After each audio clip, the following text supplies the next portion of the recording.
Quisiera comenzar con una historia real que sucedió en la primera mitad del siglo XX, exactamente alrededor de la década de los 30, 40.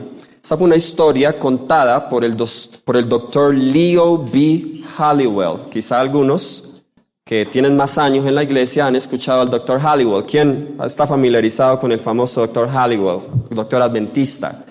Uno de los primeros misioneros adventistas al Amazonas. ¿Está bien? Y el doctor Halliwell estuvo por muchos años sirviendo en el Amazonas como misionero junto con su esposa. Pero su esposa, ya estando en el Amazonas, ella contrajo cáncer. Específicamente estaban en el Amazonas del Brasil, ahí donde nuestro hermano Silverino. Y su esposa contrajo cáncer. Así que el doctor Halliwell se ve obligado a regresar a los Estados Unidos, al hospital de Loma Linda, para tratar la enfermedad de su esposa. Ahora, el doctor Halliwell estaba haciendo un trabajo hermosísimo. Gran parte del evangelismo, las tribus, los pueblos, las iglesias que hay hoy fundadas en toda la región del Amazonas, fueron resultado del trabajo del doctor Leo B. Halliwell. Ahora, la esposa se enferma, una enfermedad, un cáncer muy grave, lo obliga a retirarse del campo misionero. Así que la Asociación General habla con el doctor Halliwell y le dice, bueno, tenemos a un doctor joven que el doctor Halliwell no da su nombre por proteger la identidad de él. Ustedes van a entender a medida que avancemos en la historia por qué. Y este doctor joven con su esposa son las personas escogidas para ir al Amazonas brasilero y allí continuar el trabajo que el doctor Halliwell había comenzado. Así que efectivamente le piden al doctor Halliwell que vaya junto con él al Amazonas y que esté con él 4 meses para que lo pudiese entrenar. El doctor Halliwell fue y pasó 4 meses con este joven doctor. Le presentó las varias tribus, líderes, tipos de obreros, todo lo que estaba en el Amazonas. Ahí tenían una misión ya establecida, había un pequeño hospital y clínica que habían construido para así tratar las personas, los indígenas, y promover el evangelio. Así que pasaron los 4 meses, el doctor Halliwell regresa a los Estados Unidos para seguir cuidando de su esposa. Pero no habían pasado un año casi, cuando el doctor Halliwell recibe noticias de este doctor joven, más específicamente de su esposa, y su esposa envía una carta, una correspondencia a los Estados Unidos, donde ella le escribe literalmente, "Pray for my husband", ora por mi esposo.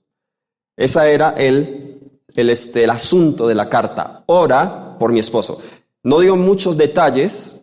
Simplemente dijo, ora por mi esposo. Él muy preocupado entró en correspondencia con la esposa del doctor joven y ella le envía otra carta y le cuenta qué había pasado.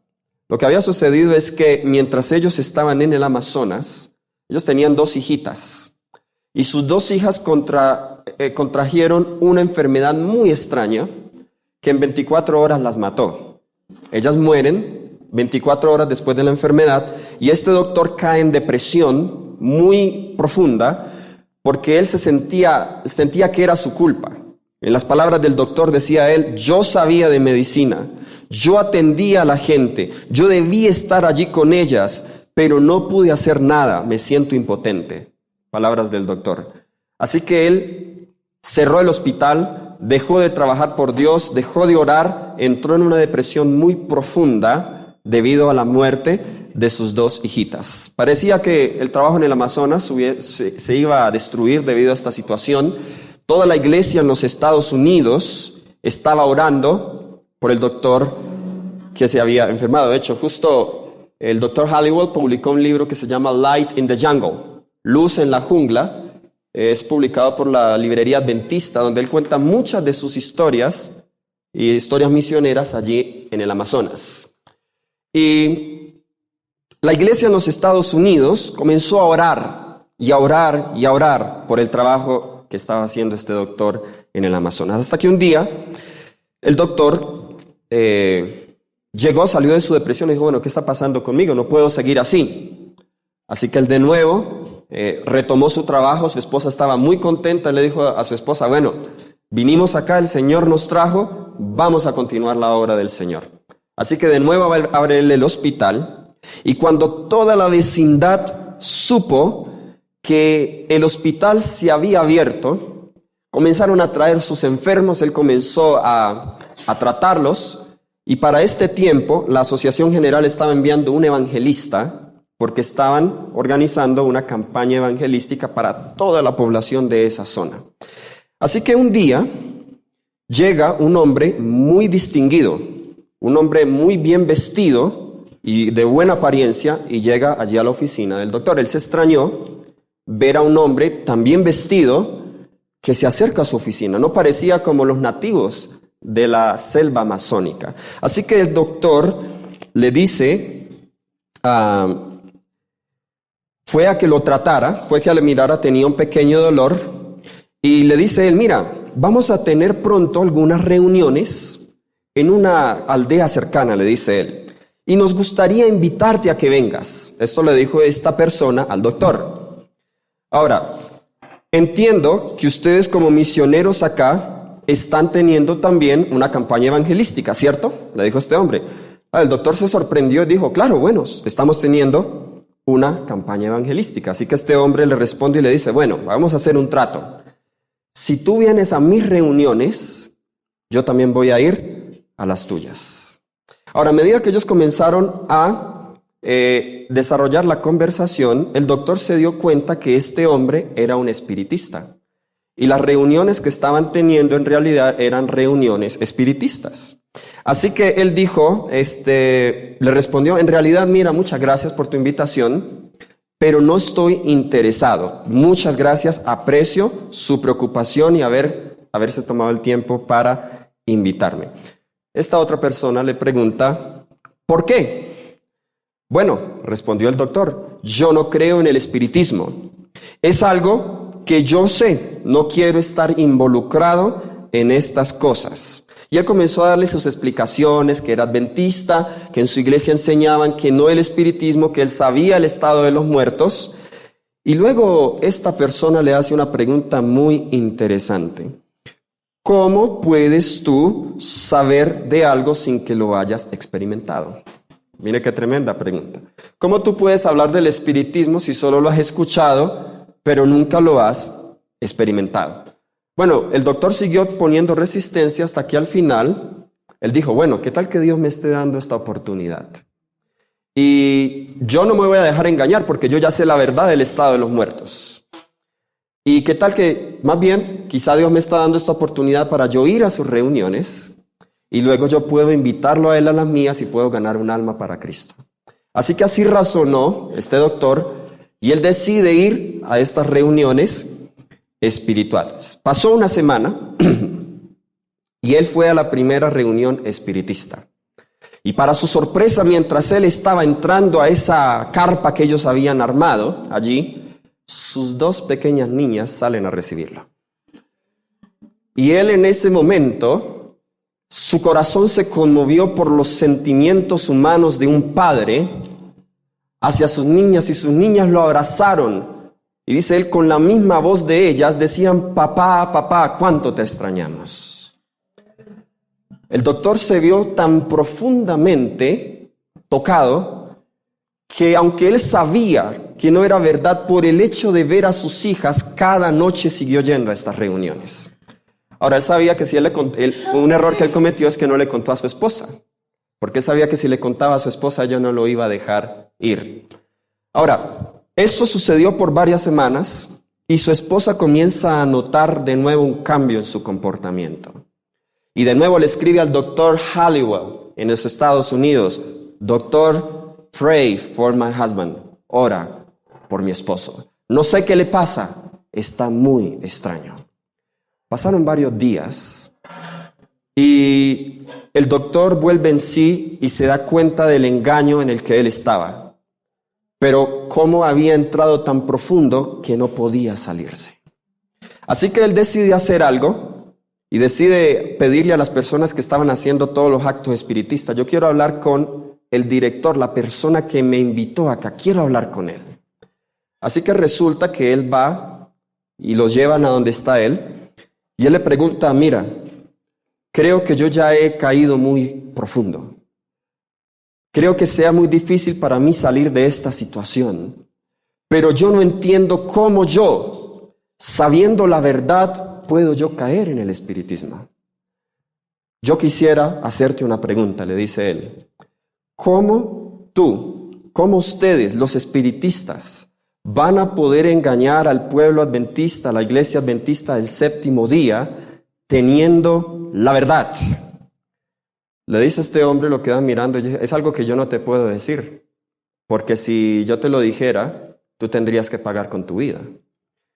Pero este doctor estuvo tan determinado, él se sentía perdido, sentía que no había perdón para él. Él decide: por favor, dímelo. Dice: yo te lo puedo decir, pero si tú cuentas, tú morirás en 3 días, le dijo. Así que él le decide contar.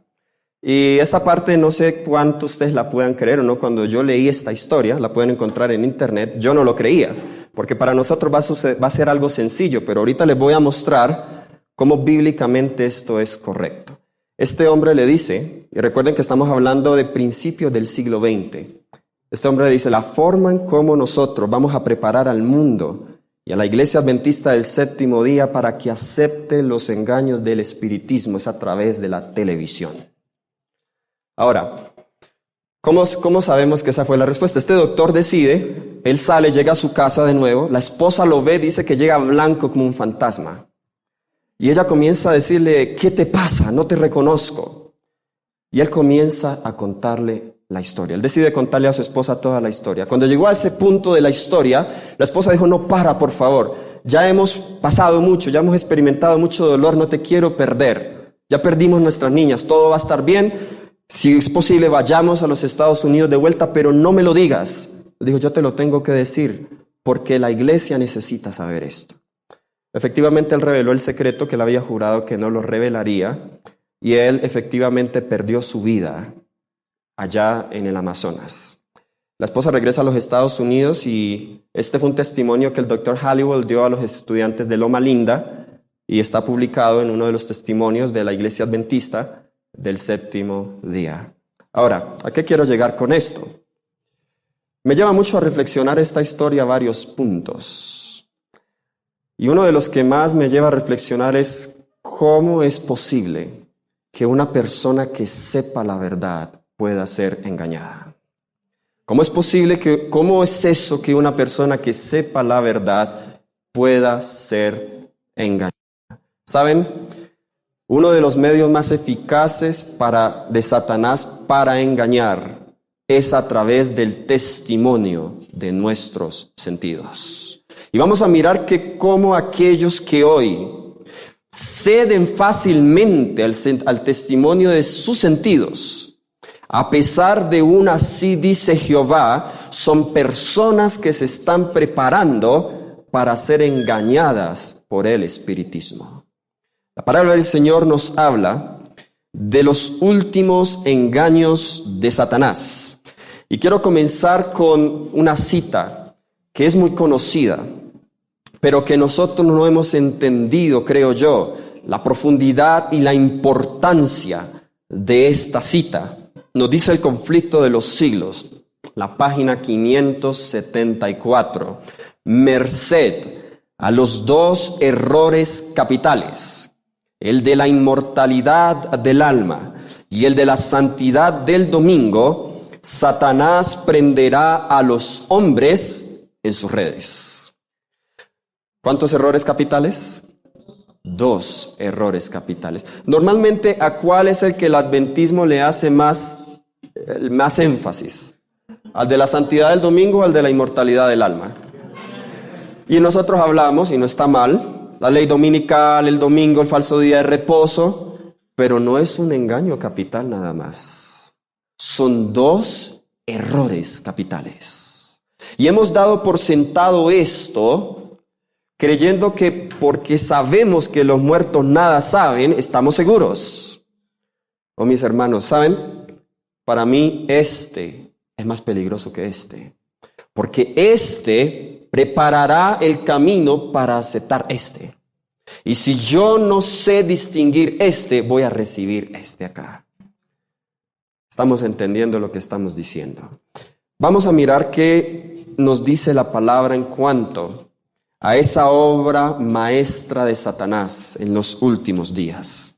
Primera de Tesalonicenses, primera epístola de Tesalonicenses, capítulo 2, versículos 3 al 12. Primera de Tesalonicenses, capítulo 2, versículos 3 al 12. Nos dice el apóstol, nos dice el apóstol Pablo comenzando con el versículo 3. Nadie os engañe de ninguna manera, pues no vendrá sin que antes venga la apostasía y se manifieste el hombre de pecado. ¿Quién? El hijo de perdición. El apóstol Pablo nos dice acá que no vendrá. Ahora, cuando dice no vendrá, ¿a qué se refiere? ¿Qué es lo que no vendrá? Si usted va al versículo 2 y al versículo 1, está hablando de la parusía de nuestro Señor Jesucristo, la venida de nuestro Señor Jesucristo. Algunos estaban enseñando que el Señor Jesucristo iba a venir en el tiempo de Pablo. Y el apóstol Pablo les está diciendo, let not be deceived, nadie os engañe en ninguna manera, porque no vendrá. ¿Quién no vendrá? Cristo no vendrá sin que antes que venga la apostasía y se manifieste el hombre de pecado, el hijo de perdición. Versículo 4, el cual se opone y se levanta contra todo lo que se llama Dios o es objeto de culto, tanto que se sienta en el templo de Dios como Dios, haciéndose pasar por Dios. Noten que esta es una apostasía de carácter religioso, porque vemos primero que ese sistema le llaman el hombre de pecado y el hijo de perdición. También nos dice que se sienta en el templo de Dios como Dios, haciéndose pasar por Dios. Es decir, antes de que venga Cristo Jesús, se manifestaría una apostasía en el seno del cristianismo. Y esta apostasía sería tal que el líder o el sistema representado aquí religioso se sentaría en el templo de Dios como Dios, haciéndose pasar por Dios. Versículo 6. Y ahora vosotros sabéis lo que lo detiene, a fin de que a su debido tiempo se manifieste. Ya está en acción el misterio de la iniquidad, solo que hay al presente quien lo detiene, hasta que él a su vez sea quitado del medio. Pregunta, en los tiempos de Pablo, ¿qué impedía que el misterio de iniquidad se revelara? ¿Qué impedía que el misterio de iniquidad se revelara? ¿Qué imperio mundial predominaba durante el tiempo de Pablo? Roma pagana. Roma pagana era el imperio que predominaba y necesitaba ser quitado para que se pusiese la abominación desoladora, para que se pusiese el ministerio de la iniquidad. Nos dice el versículo 8, y entonces se manifestará aquel impío, a quien el Señor matará con el espíritu de su boca, y destruirá con el resplandor de su venida. Interesante aquí que vemos que ese misterio de iniquidad, que en los tiempos de Pablo ya estaba en acción, estaría hasta la segunda venida de Cristo Jesús. Porque nos dice acá que el Señor lo matará con el espíritu de su boca y con el resplandor de su parusía, de su venida. Es decir, acá vemos el mismo misterio de iniquidad que está desde los tiempos de Pablo hasta la segunda venida de Cristo Jesús. Ahora, ¿a dónde quiero llegar yo con esto? Versículo 9 es el versículo donde yo quería llegar. Porque antes, así como el misterio de la iniquidad tuvo un cumplimiento durante la Edad Media, tendrá un cumplimiento más amplio justo antes de la segunda venida de Cristo Jesús, porque el misterio de la iniquidad va a falsificar la segunda venida de Cristo Jesús. Vamos a verlo en la Biblia, versículo 9. ¿A cuyo qué? ¿Cuál es la palabra allí? Advenimiento. ¿Saben cuál es la palabra en griego allí? Parusía. Y parusía es la palabra griega que explícitamente se refiere a la segunda venida de Cristo Jesús. Es la misma palabra que vemos en el versículo 1 cuando dice con respecto a la venida de nuestro Señor Jesucristo. Es interesante que Pablo está utilizando la misma palabra en referencia a la venida del hombre de pecado. Eso nos lleva a concluir que el hombre de pecado va a falsificar la segunda venida de Cristo Jesús. Versículo 9 dice, cuyo advenimiento es obra ¿de quién? De Satanás. E irá acompañado de hechos poderosos, señales y falsos milagros, y con todo engaño de iniquidad para los que se pierden, por cuanto no recibieron el amor de la verdad para ser salvos. Pregunta, cuando Satanás venga, ¿con qué va a venir? Con todo engaño, ¿qué más? Prodigios y milagros. Hoy estamos nosotros viviendo en una sociedad, bueno, hay varios grupos, hay algunos que definitivamente no creen en nada sobrenatural, pero hay otros que tienen la inclinación a creer en cosas sobrenaturales. Bueno, Satanás tiene engaños para ambas clases. Y dice que Satanás se va a manifestar con milagros, y específicamente estos milagros son para probar ¿qué? Que Él ha venido. Ahora, versículo 11 dice, por esto Dios les envía un poder engañoso para que crean en la mentira. Ahora, ¿esa mentira allí está con artículo definido o con artículo indefinido? ¿Qué dice? ¿Para que crean una mentira o para que crean la mentira? Contextualmente, ayer Silverino nos habló un poco acerca de métodos de estudio de la Biblia. Contextualmente, ¿cuál es la mentira que se habla aquí? Contextualmente. ¿Será que para que crean la mentira, la mentira de que el sábado es el domingo es el día de reposo? ¿Será que está hablando de eso aquí? Contextualmente, ¿cuál es la mentira ahí?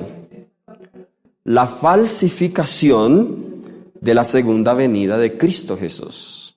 Esa es la mentira, habla de una mentira específica, por eso tiene el artículo definido la, artículo definido singular femenino, la mentira. Es decir, van a haber muchos que creerán en la mentira, y estos no son del mundo. ¿Cómo sabemos que no son del mundo? Porque aquí habla de gente que conoce la verdad, en el versículo anterior, pero no recibieron el amor de la verdad. A ver, ¿el mundo conoce la verdad? No. Aquí está hablando específicamente de personas como tú y yo, que conocemos la verdad, pero no hemos recibido el amor de la verdad. Y dice que serán engañados. El apóstol Pablo también, en 1 Timoteo capítulo 4, a esto vamos a regresar, estoy colocando el fundamento bíblico. 1 Timoteo capítulo 4, versículo 1. 1 Timoteo capítulo 4, versículo 1. De nuevo, el apóstol Pablo está prediciendo la venida o el poder sobrenatural de engaño de Satanás en los últimos días. Dice, pero el Espíritu dice ¿cómo? Claramente. ¿Que cuándo? En los postreros días. ¿Qué días son esos? ¿Ustedes creen que estamos viviendo los postreros días, mis hermanos? Amén, estamos viviendo los postreros días. Así que esa profecía es para nosotros hoy. ¿Qué pasaría en los postreros días? Algunos apostatarán de la fe, escuchando espíritus engañadores y a doctrinas de demonios. ¡Qué tremendo, hermanos! La palabra del Señor nos dice que ¿cuántos? ¿Muchos o pocos? Muchos apostatarán, algunos dice acá, apostatarán de la fe. ¿Y qué hará que apostaten de la fe? A ver, para tú apostatar de la fe, Tienes que estar primero en la fe. No se puede apostatar de algo sin que yo haya estado en eso antes. Algunos apostatarán de la fe. ¿Y qué hará que apostaten de la fe? Escucharán ¿qué? Espíritus engañadores y doctrinas de demonios. Qué tremendo, hermanos. De nuevo vemos acá la obra de engaño final que llevará a la caída de muchos. Jesús lo profetizó también. Mateo 24. Mateo capítulo 24. Vamos a comenzar con los versículos 4 y 5. Interesante que cuando los discípulos le preguntan al Señor Jesús, ¿qué señales habrá de tu parucía y del fin del mundo? La primera señal que da Jesús no son los terremotos, no son los huracanes, no son las enfermedades. La primera señal que da Jesús son los engaños. Y nos dice el versículo 4, mirad que nadie os engañe, porque vendrán muchos en mi nombre diciendo, I am Christ, yo soy el Cristo, y a muchos engañarán. ¿A cuántos? ¿Saben qué es lo que le pasa al buen adventista del séptimo día cuando lee esto? Y me ha pasado a mí. Uy, qué pesar, va a engañar a muchos. Bueno, yo sé la verdad, a mí no me va a engañar.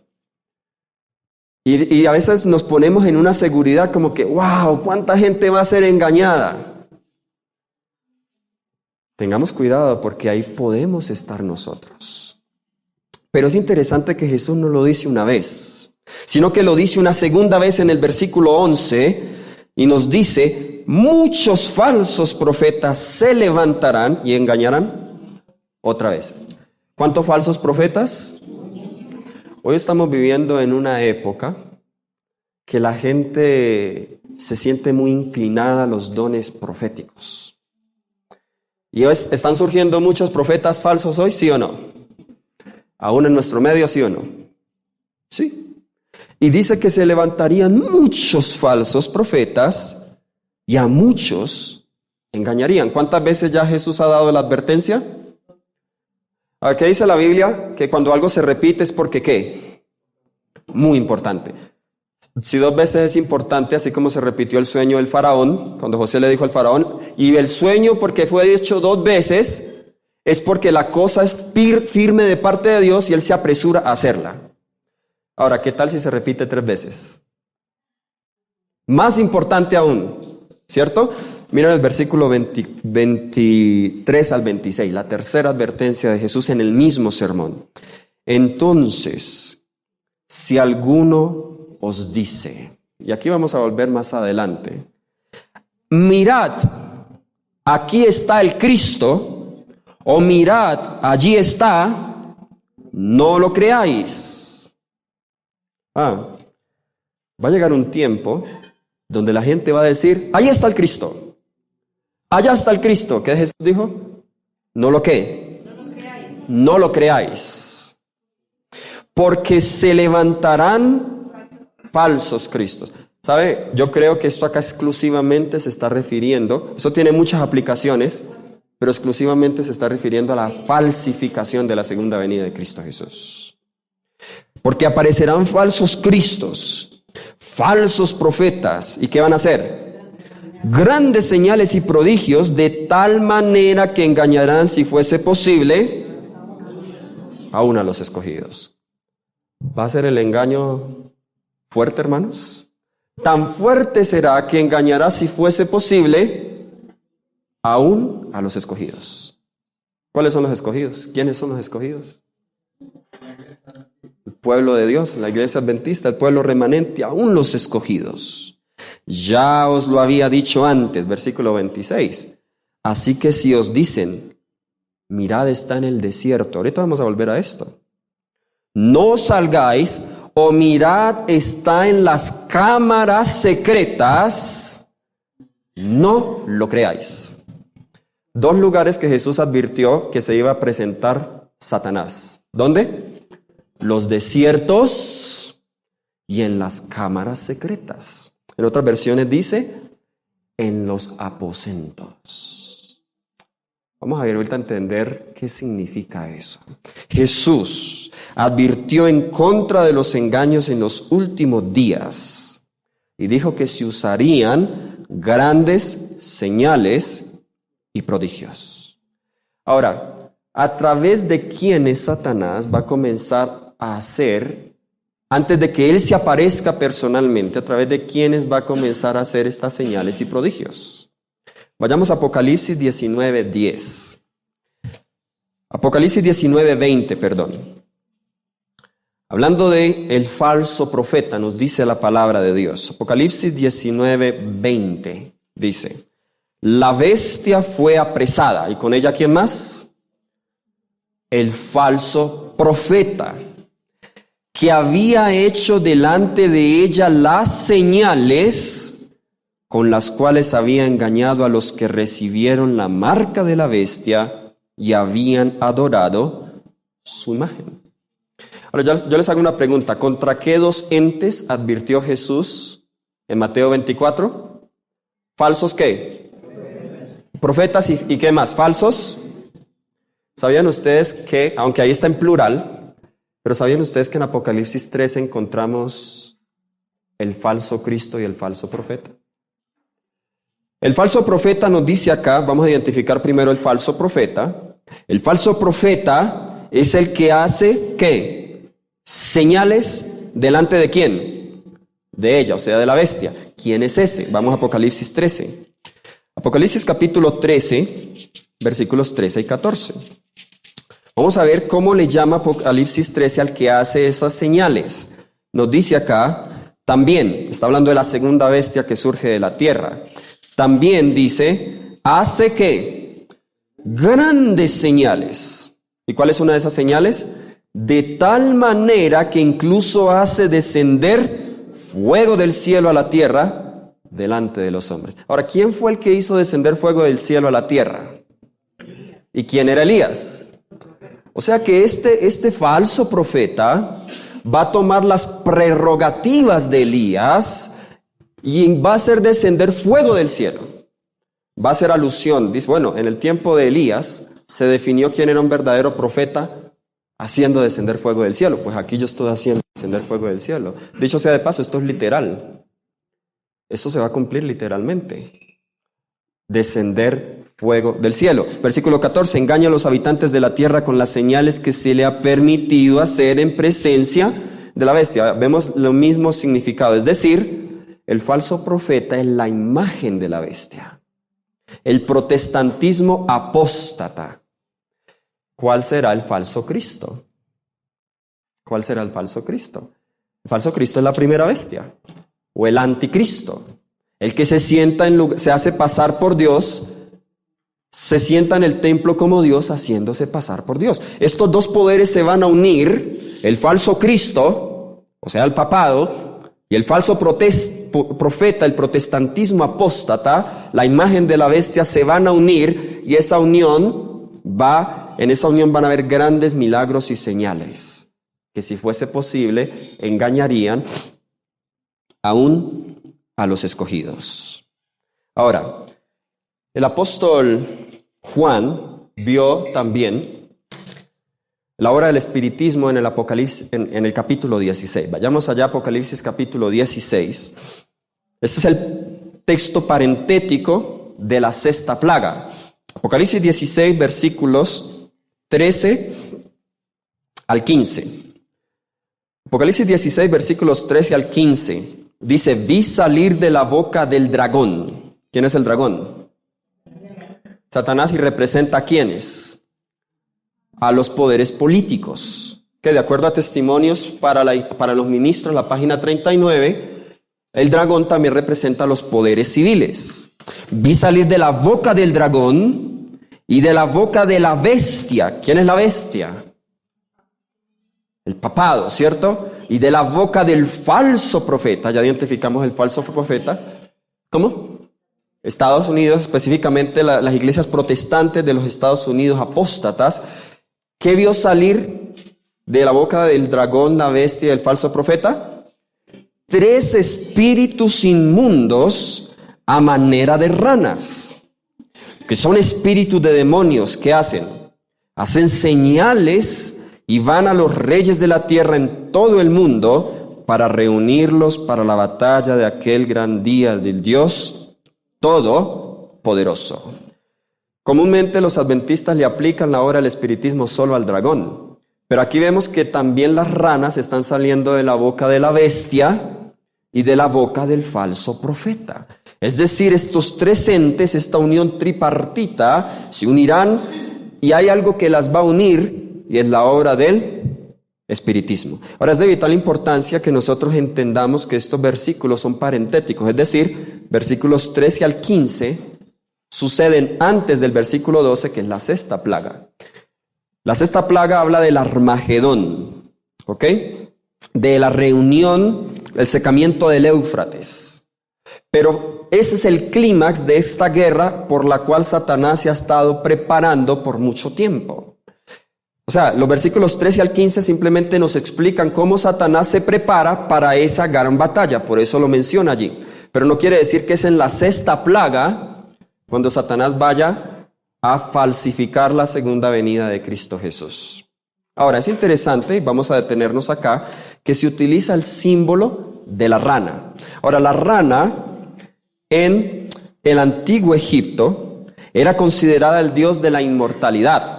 Esto es recuerda que estamos hablando de las plagas, y esto está tomado de las 10 plagas de Egipto. Y una de las plagas de Egipto fue las ranas. Y era considerada el dios de la inmortalidad.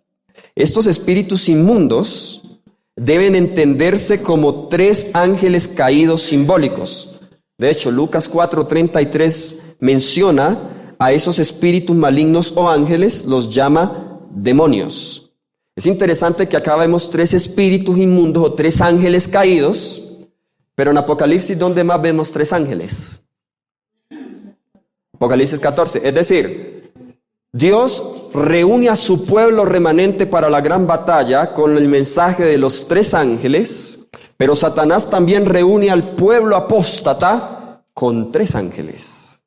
Y es interesante que estos 3 espíritus inmundos a manera de rana salen de la deidad diabólica: dragón, la bestia y el falso profeta. Y sigue diciendo acá, interesante, que el segundo, la bestia, es el que falsifica ¿a quién? A Cristo, que es la segunda persona de la deidad. Y el falso profeta, que hace descender fuego del cielo, ¿sí?, la obra del Espíritu Santo, falsifica la obra del Espíritu Santo con milagros, prodigios. O sea que vemos acá la deidad satánica. De la deidad satánica salen 3 espíritus inmundos a manera de rana. Ahora, ¿por qué la rana? ¿Por qué se usa acá la rana? ¿Qué nos enseña la Biblia de la rana? Vayamos a Salmo 78, 45. Salmos 78, 45. Hablando de las ranas, nos dice la palabra de Dios. Vayamos allá, Salmo 78, 45. Nos dice: envió entre ellos enjambres de moscas que los devoraban, y ranas que los destruían. ¿Qué hacían las ranas? Es decir, que las ranas es un medio de destrucción, es lo que aprendemos acá. Esto muestra que la falsificación de Satanás causará destrucción espiritual en medio del pueblo de Dios. Pero un detalle más profundo. Vayamos a Éxodo 8:6.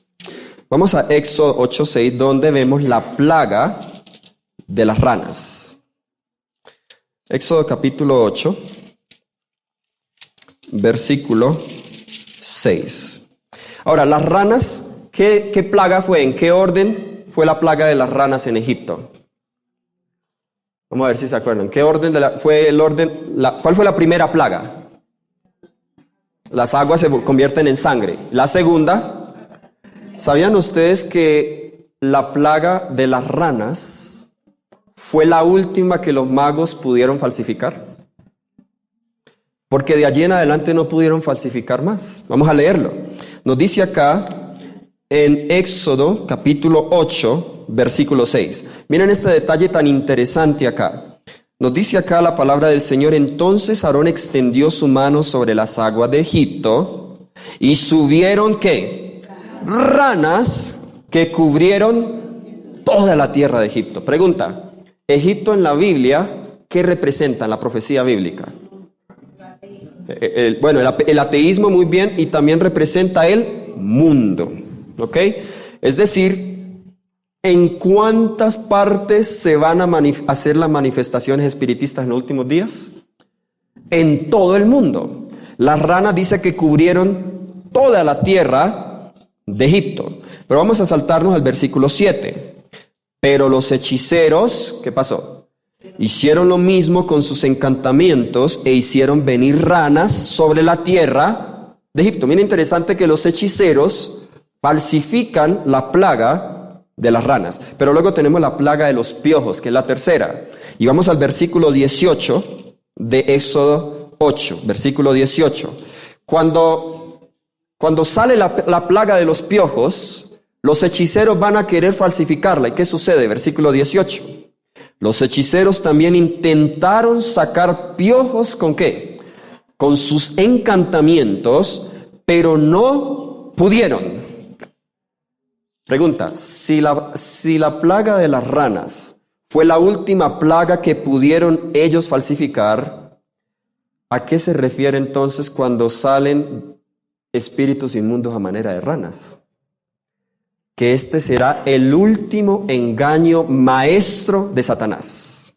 Será la última obra de engaño de Satanás sobre esta tierra. Así como la rana fue la última falsificación, al igual también Apocalipsis 16 del 13 al 15 está hablando de la última obra maestra de falsificación de Satanás. Un detalle más de las ranas, Salmo 105:30.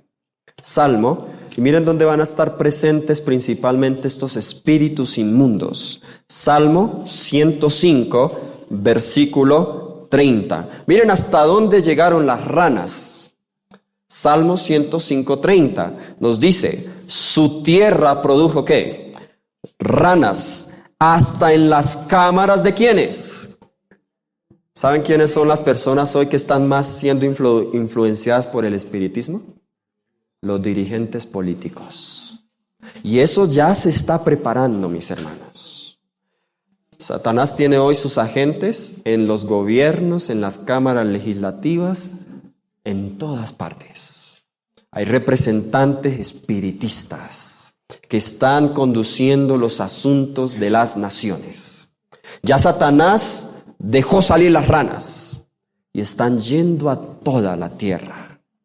Muy interesante esto. Ahora, vamos a leer unas citas, que están las ranas, del espíritu de profecía, que nos hablan en cuanto a esto. El Espíritu de Dios, nos dice la sierva del Señor, Eventos de los Últimos Días, página 211. El Espíritu de Dios se está retirando gradualmente del mundo. Satanás también está preparando sus fuerzas del mal, saliendo a los reyes de la tierra en todo el mundo para reunirlos bajo su bandera y prepararlos para la batalla de aquel gran día del Dios Todopoderoso. Satanás sabe, ¿saben? Déjenme decir algo, espero que no me malentiendan, pero yo creo que Satanás es más adventista que nosotros. ¿Saben por qué? Porque él sí sabe que tiene poco tiempo. Y él sí se está preparando. Claro, está preparando para hacerle guerra a Dios. Me refiero más adventista en el sentido en que él cree, más que nosotros, que Cristo viene pronto. Y como él cree que Cristo viene pronto, él se está preparando. Y está saliendo a los reyes de la tierra y está juntando, preparando sus fuerzas del mal. ¿Y saben qué es interesante para mí? Que mientras que las fuerzas del mal se están uniendo, el pueblo de Dios se está dividiendo. Y Satanás se está uniendo y el pueblo de Dios se está dividiendo. Cuando Dios quiere que su pueblo esté unido. Nicolás Maquiavelo dijo una frase muy satánica en latín: divide et vences. divide y vencerás. Ahí está el principio satánico, Maquiavelo, del diablo. Él sabe que si él nos divide, nos vence. Y cuán exitoso ha sido Satanás. Nada más miren cuántos grupos somos. Cuando deberíamos ser, ¿qué? Una sola iglesia, un solo cuerpo. Satanás está preparando para su obra de engaño maestra. Y él sí entiende la unidad, claro, falsa, la unidad falsa. A él no le importa que la gente, solo le importa que estén unidos en un solo propósito, la rebelión y el pecado. A él no le importa qué crees tú. A él no le importa si tenemos diferentes doctrinas. Por eso tiene más éxito. Porque él puede utilizar el engaño. Dios no utiliza el engaño. Otra cita. Esta está en el conflicto de los siglos. En la página 608. Pronto aparecerán. ¿Cuánto? Pronto. Yo no sé si creemos eso. Pronto aparecerán en el cielo signos, ¿qué? Pavorosos de carácter sobrenatural. En prueba del poder milagroso de los demonios. Los espíritus de los demonios irán en busca de los reyes de la tierra y por todo el mundo para aprisionar a los hombres ¿con qué? Con engaños, mi hermano. E inducirlos a que se unan a Satanás en su última lucha contra el gobierno de Dios. Mediante estos agentes, tanto los príncipes como los súbditos serán engañados. Surgirán, ¿qué cosa? Agentes que se darán por el mismo Cristo. ¿Sí ven que van a ser varios Cristos? Yo les hago una pregunta. ¿Tiene Satanás la facultad de la omnipresencia? ¿Y cómo va a ser él para aparecer en varias partes del mundo?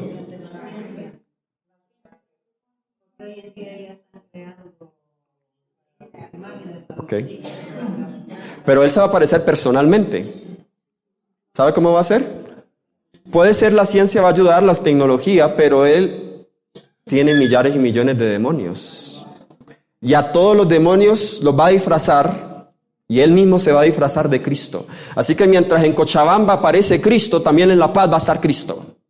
Y también en Santa Cruz y en Bogotá y en Lima. Imagínense las redes sociales, ¿cómo van a estar? Cristo ha venido, Cristo, mire, está en Cochabamba, está sanando, está curando. Está en La Paz, está en Lima. A la misma vez. Claro, la gente va a decir, ese tiene que ser Jesús, porque Jesús es omnipresente. Está en todas partes. No va a ser Satanás el mismo solito que primero se va para París y luego se va para Washington. Todos los demonios van a tomar la misma forma y él los va a imbuir de su poder. Dice que surgirán entes que se darán por el mismo Cristo y reclamarán los títulos y el culto que pertenece al Redentor del mundo. ¿Qué más va a hacer? Harán curaciones milagrosas. ¿Sabe? Por eso Dios, hay personas que se acercan y me preguntan, bueno, ¿por qué hoy no la iglesia no hace curaciones como hacían los apóstoles? Por esto.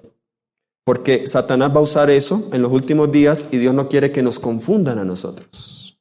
Dios nos ha dado métodos más sencillos de curación hoy para marcar la diferencia con los engaños de Satanás. Es la razón por la cual Dios hoy no nos ha dado esas manifestaciones de curación a nosotros. Sigue diciendo, y asegurarán haber recibido del cielo revelaciones contrarias al testimonio de las Sagradas Escrituras. Sigue diciendo esta cita, el acto capital que coronará el gran drama del engaño será que el mismo Satanás se dará por Cristo. ¿Cuál va a ser el acto capital? ¿Cuál va a ser Satanás se ha estado preparando para esto por 6,000 años. Y este va a coronar su acto capital, dice. Hace mucho que la iglesia profesa esperar el advenimiento del Salvador. Pregunta, ¿cuál es la iglesia que más predica y profesa esperar el advenimiento del Salvador? Nosotros. Hace mucho tiempo que la iglesia profesa esperar el advenimiento del Salvador como consumación de sus esperanzas. Pues bien, el gran engañador simulará que Cristo ha venido. en varias partes del mundo. Satanás se manifestará a los hombres como ser majestuoso. Miren cómo va a ser con el testimonio de los sentidos. De un brillo deslumbrador. ¿Y saben qué apariencia va a tomar? Algunos creen que va a venir con cachos y cola. La apariencia que va a tomar es la descripción de Jesús en Apocalipsis 1. Esa es la apariencia que va a tomar. Y si usted lee, Jesús ahí dice que está vestido de lino, su rostro, dice que en sus ojos hay llama de fuego, su rostro como el sol. Esa es la apariencia que Satanás va a tomar. Mire que hasta eso se nos reveló. Y si nosotros, yo he visto algunas figuras, hay gente que es muy talentosa para el dibujo y ha tratado de dibujar a Jesús de acuerdo a Apocalipsis 1 y es hermoso, hermosísimo. Satanás va a tomar una forma muy hermosa. Dice que, sigue diciendo, la gloria que lo rodee superará cuanto hayan visto los ojos de los mortales. ¿Cuánto hayan qué? Visto los ojos de los mortales. El grito de triunfo repercutirá por los aires. Cristo ha venido. Cristo ha venido. ¿Quiénes estarán gritando esto principalmente? Los que más han esperado al Señor Jesús venir en las nubes de los cielos. Los adventistas del séptimo día. Cristo ha venido, el pueblo se postrará en adoración ante Él, mientras levanta sus manos y pronuncia una bendición sobre ellos, así como Cristo bendecía a sus discípulos cuando estaba en la tierra. Su voz es suave y acompasada, aunque llena de melodía. En tono amable y compasivo enuncia algunas de las verdades celestiales, y llenas de gracia que pronunciaba el Salvador, cura las dolencias del pueblo. Y luego, en su fementido carácter de Cristo, asegura haber mudado el día de reposo del sábado al domingo y manda a todos a que santifiquen el día bendecido por Él. Pregunta, para que la gente acepte el domingo, ¿qué va a suceder primero? Que va a ser engaño, ¿cierto? Entonces nosotros estamos, que el día de reposo y esto, pero no nos estamos preparando para resistir el engaño. Ahora, yo les voy a hacer usted puede decir, bueno, yo ya sé todo lo que la Biblia dice de los demonios. Yo ya sé todo eso, eso no me voy a dejar engañar. Si yo lo veo andando por ahí, pues yo ya sé que Jesús no va a tocar la tierra, y como lo voy a ver que está tocando la tierra, yo sé que Él no me va a engañar. Voy a hacer una prueba que mire tan fácil como somos engañados por los sentidos. A ver, voy a hacer una prueba sencilla. ¿Cuántos de ustedes acá saben? A ver, voy a hacer algo que sea práctico. ¿Cuántos de ustedes aquí han leído en la Biblia y conocen que la Biblia dice que nosotros debemos, en lo posible, en los últimos días, tener una dieta vegana? ¿Nos dice eso las Sagradas Escrituras? Sí. Pero de pronto estamos por ahí en una reunión familiar y nos invitan a algo. Y entonces, bueno, voy a colocarlo así. ¿Cuántos de ustedes saben que el azúcar es mala? El azúcar es mala, ¿cierto? Pronto por aquí vamos a entendernos mejor. El azúcar es mala. Pero de pronto nos invitan por ahí una gaseosa, alguito por ahí. Y bueno, solo por ahora. Bueno, yo sé que es malo, pero se ve tan rico, tengo tanta sed. ¿Les ha pasado eso varias veces con algo que tú sabes que está revelado, pero simplemente el gusto fue más fuerte? Bueno, si eso ha pasado, significa que vamos a ser engañados. Así de sencillo. Porque cuando el deseo es más fuerte que la razón, eso es un indicio de que yo voy a ser engañado, porque este engaño va a ser muy visual, va a ser muy auditivo. Él va a hablar con voz melodiosa. Él va a venir con un brillo esplendoroso. ¿Estamos entendiendo? Y entonces, tengo a veces a mis estudiantes, se enamoran. Saben claramente, el espíritu de profecía dice, no enamoramientos en la etapa estudiantil. Okay. No se unan en yugo desigual, claro. Pero que dice, ay, es que es tan bueno, tan buen chico, tan buena chica. ¿Qué está primando allí? ¿Los sentidos, los sentimientos o la razón? Prueben su vida qué es lo que prima. Si en su vida lo que prima son más sus sentimientos, lo que usted ve, lo que usted oye, lo que usted es un espiritista moderno. Porque el espiritismo se basa en la apelación a los sentidos. ¿Cómo fue que la serpiente le apeló a Eva? Ahí vemos la primera obra de espiritismo, ¿sí? Recuerde, ¿qué fue lo que la serpiente le dijo? No moriréis, seréis. Pero antes de que le dijera eso, ¿cómo le apeló? Primero le habló, ahí le apeló ¿a qué? Al oído. Luego le mostró el fruto, ahí le apeló ¿a qué? Luego se lo dio, ella lo tomó, eso es tacto. Y luego lo comió, ¿eso qué es? Gusto. La serpiente entró a la mente de Eva a través de las avenidas del alma. A través de las avenidas del alma. Yo no sé nosotros hoy si nosotros cedemos fácilmente al testimonio de nuestros sentidos. Si cedemos más a las emociones o si nosotros caminamos por fe basada en una razón santificada. Eso demuestra, nada más examínese, si usted estará listo para cuando llegue este engaño. ¿Saben que el mundo se está preparando? Me han dicho que se me está acabando el tiempo, voy a tener que recortar, pero quiero mostrarles un video, alguien que me colabore con el video. Quiero mostrarles un video.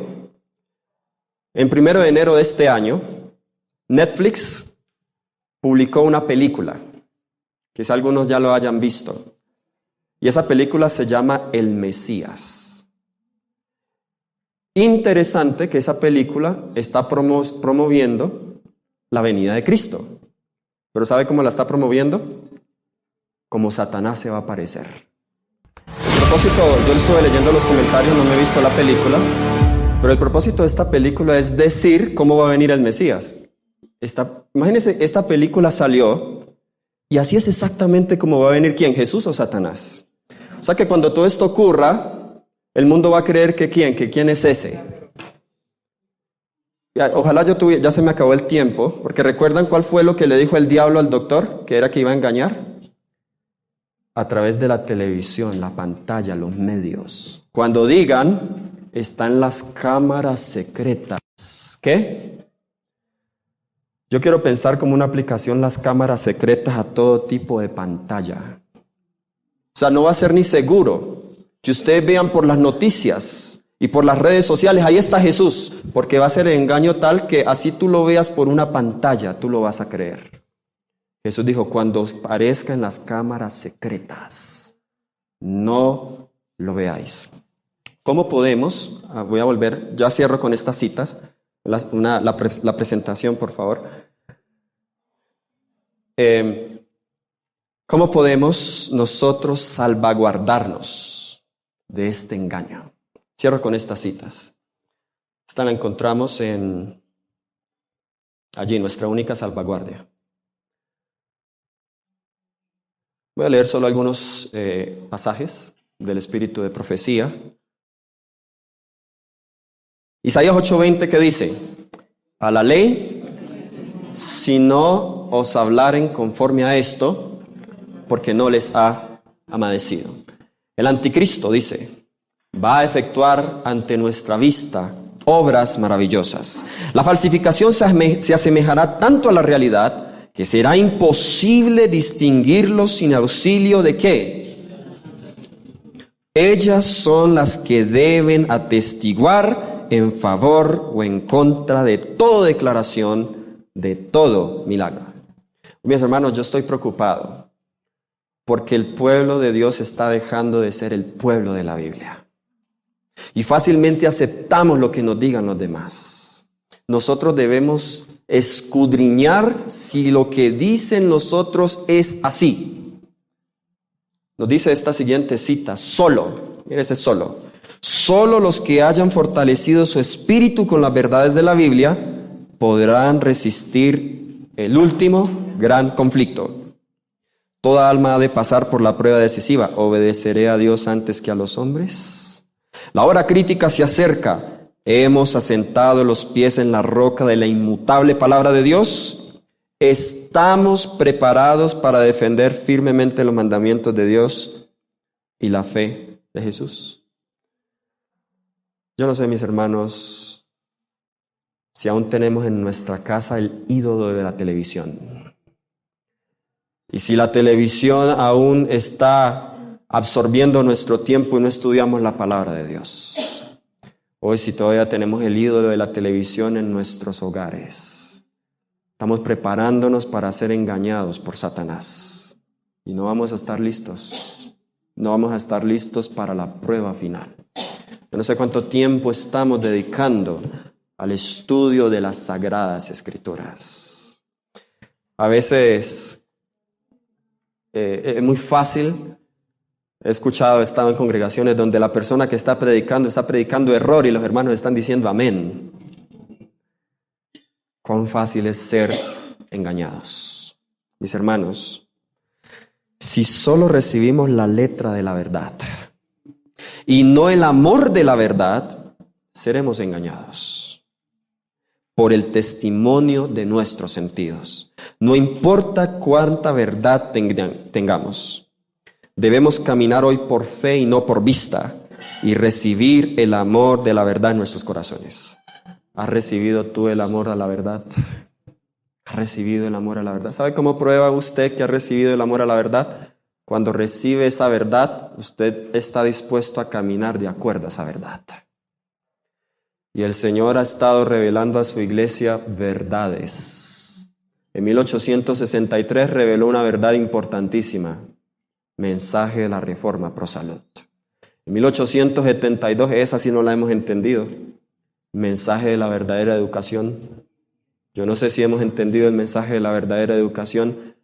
1878-83, mensaje de los puestos de avanzada salida al campo. 1888, mensaje de la justificación por la fe. Y estos primeros mensajes se dieron con el propósito de preparar a la iglesia para que recibiera 1888.